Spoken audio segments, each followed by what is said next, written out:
সাথে মিল রেখে ঈদ করা হয়। এটা তারা কোথায় পেল আল্লাহ পাক ভালো জানে। এই ব্যাপারে আমরা সত্য থাকবো, ওলামায়ে কেরাম দালিলিক কথা বলবো, জুমার মসজিদে কথা বলবো, মানুষকে সচেতন করব যে কোরআন দ্বারাই তো প্রমাণিত সারা পৃথিবীতে একদিনে রোজা শুরু হবে না, সারা পৃথিবীতে একদিন ঈদ হবে না, এটা কোরআন দ্বারা প্রমাণিত। সাহাবায়ে কেরাম যখন জিজ্ঞেস করলেন চাঁদ সম্পর্কে, ইয়া রাসূলুল্লাহ চাঁদ এরকম ছোট হয় বড় হয় কেন? নবী আলাইহিস সালাতু ওয়াস সালাম আল্লাহর পক্ষ থেকে বিধান পাওয়ার পরে জানায় দিলেন যে চাঁদ ছোট বড় হওয়ার কারণ হলো চাঁদের সাথে কিছু বিষয় সম্পর্কিত, চাঁদের সাথে কিছু ইবাদত সম্পর্কিত রয়েছে, সম্পৃক্ত রয়েছে, যেমন রোজা চাঁদের সাথে সম্পৃক্ত, হজ এগুলো চাঁদের সাথে সম্পৃক্ত, কিছু ইবাদত সূর্যের সাথে সম্পৃক্ত, আর কিছু ইবাদত হলো চাঁদের সাথে সম্পৃক্ত। আল্লাহর নবী কোরআন দ্বারা দলিল দিলেন যে এটা মাওয়াকিতুল নাস, এই চাঁদ হলো মানুষের সময় নির্ধারণের মাধ্যম। মানুষ এই চাঁদের মাধ্যমে মাসের গণনা শুরু করবে, আবার এই চাঁদের মাধ্যমে মাসের গণনা শেষ করবে। এরপর আল্লাহ সুবহানাহু ওয়া তাআলা আবার বলেছেন হজ, হজকে আলাদাভাবে উল্লেখ করলেন কেন? অর্থাৎ কোরআন বলছে যে সারা পৃথিবীতে মাসের গণনা শুরু ভিন্ন ভিন্ন হতে পারে। কোন দেশে জিলহজের 1 তারিখ হতে পারে, কোন দেশে জিলকদের 30 তারিখ হতে পারে, কিন্তু হজের ক্ষেত্রে কোনো প্রকার ভিন্ন মত চলবে না। হজের ক্ষেত্রে মক্কার চাঁদের ধর্তব্য হবে, মক্কার চাঁদ জয় তারিখ, হজের হাজী সাহেবরা সেই তারিখকে ধরে তারা হজ পালন করবেন। এই আয়াত দ্বারাই তো বোঝা যায় যে সারা পৃথিবীতে একদিনে ঈদ হবে না, এটা হলো কোরআনের বিধান।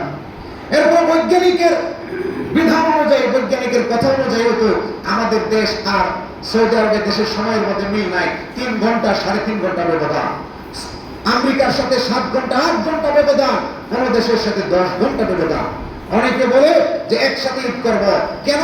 সৌদি আরব চাঁদ দেখছে। আরে ভাই আমরা তো চাঁদ দেখি নাই, বুখারী শরীফের অনেকগুলো হাদিস আছে, সুমু লিরুয়াতিহি ওয়া আফতিরু লিরুয়াতিহি। আল্লাহ নবী বলেছেন চাঁদ দেখে রোজা শুরু করো, চাঁদ দেখে রোজা শেষ করো। আবার এরকম অনেক হাদিস আছে, ইযা রাআইতুমুহু ফাআফতিরু ওয়া ইযা রাআইতুমুহু ফাসুমু। চাঁদ যখন দেখবে রোজা শুরু করবে, চাঁদ দেখবে না শুরু করবে না।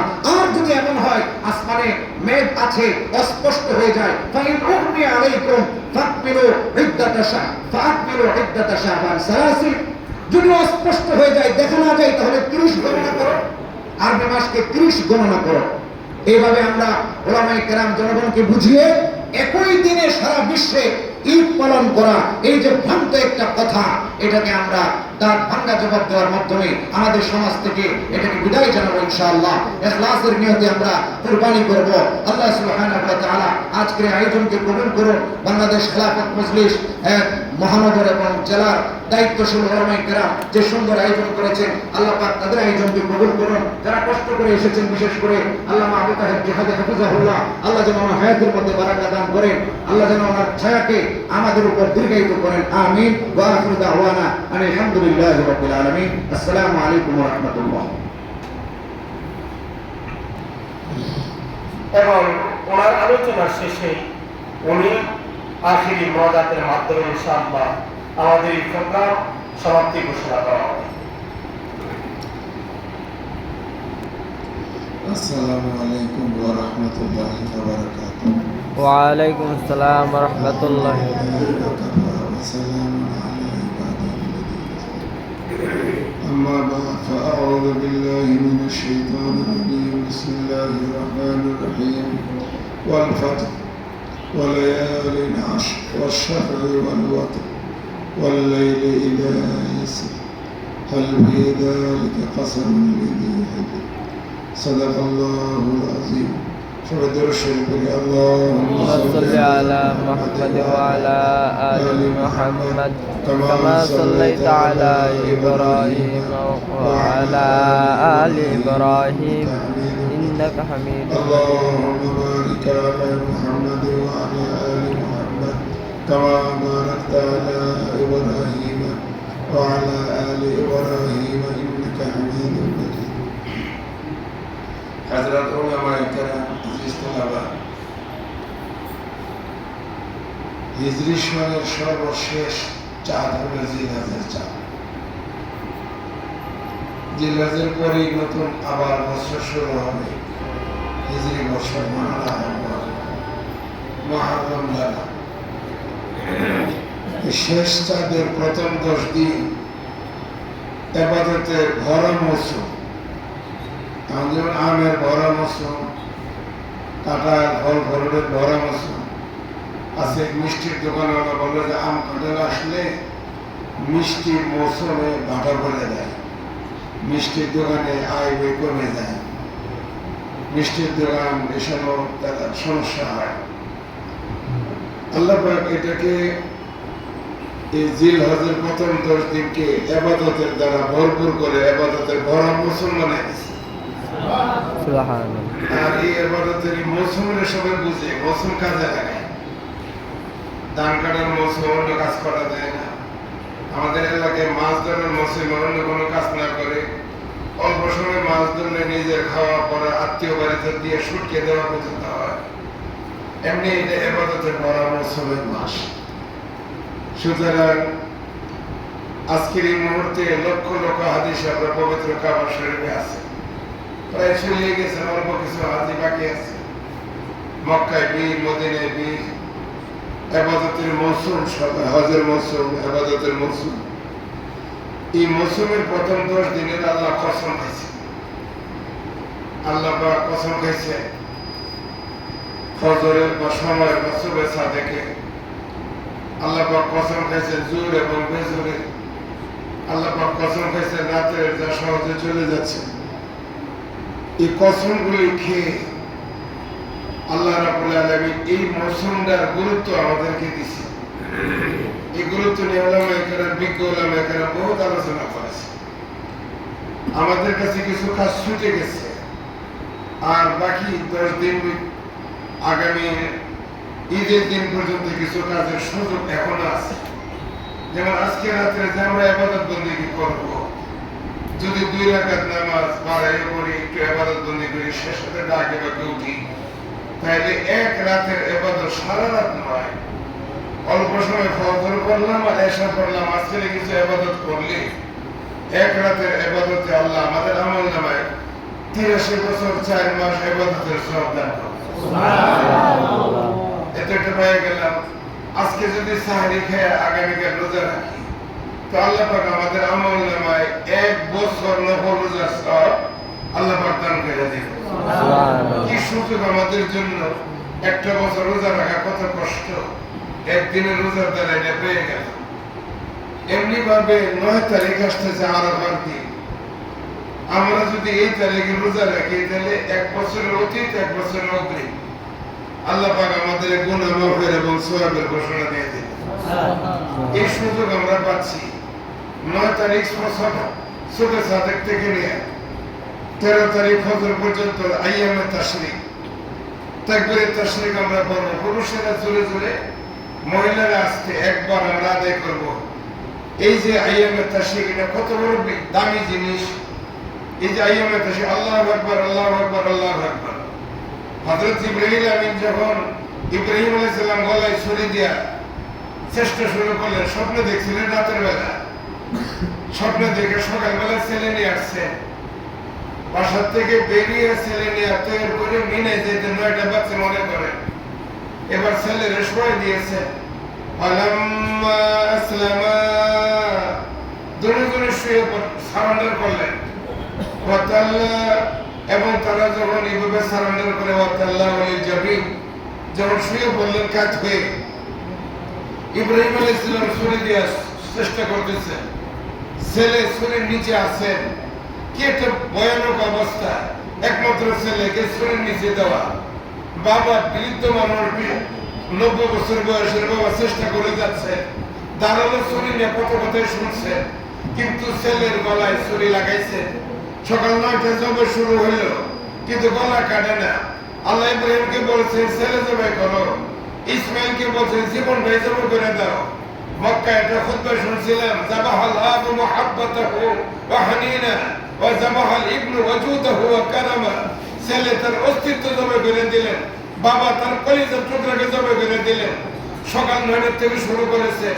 আল্লাহ পাক বলেন, বাবারে তুমি ছেলে জবাই করো, ছেলেকে তোমার জীবন জবাই করো, আর মাকে ছেলেকে সাজায় দাও।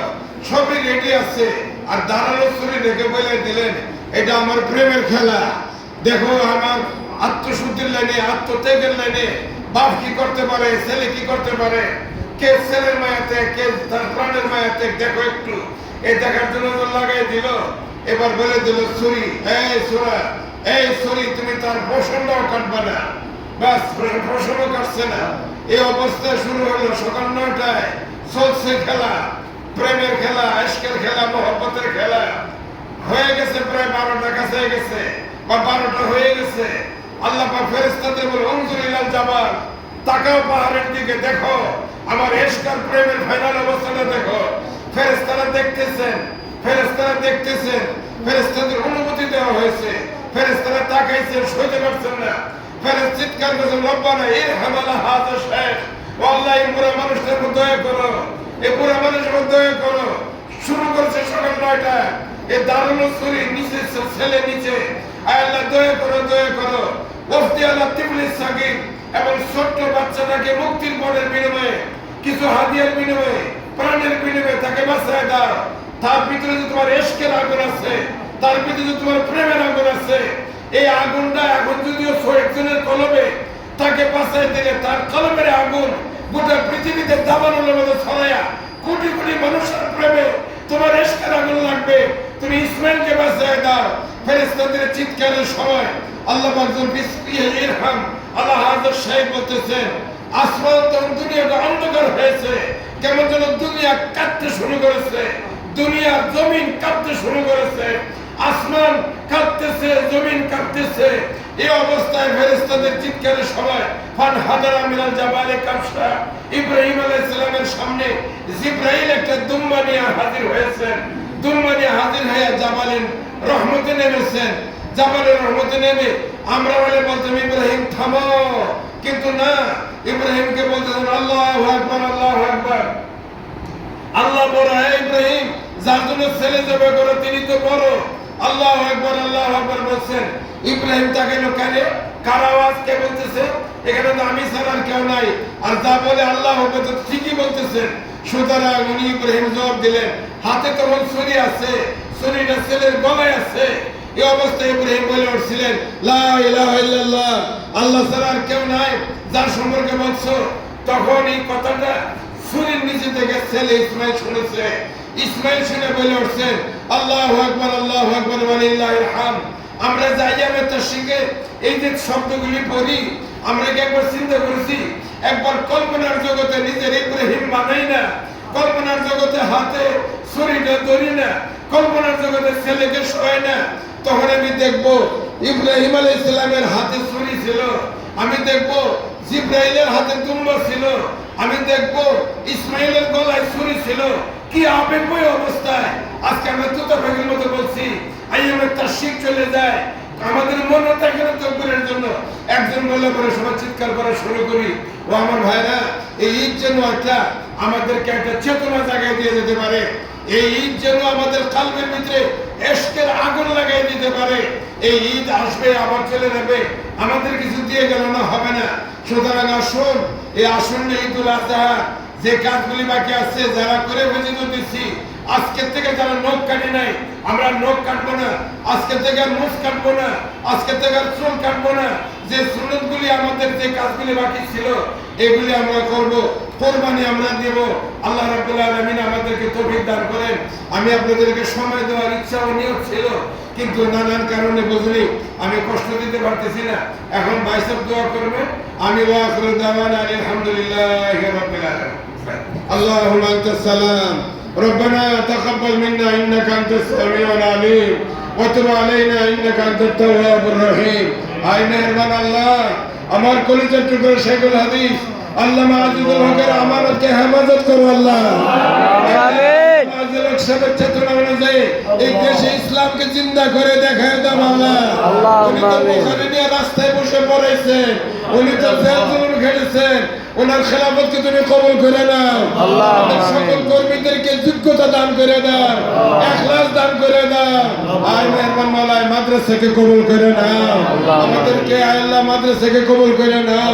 সুবহান রাব্বিকা রাব্বিল ইজ্জাতি আম্মা ইয়াসিফুন ওয়া সালামুন আলাল মুরসালিন ওয়াল হামদুলিল্লাহি রাব্বিল আলামিন।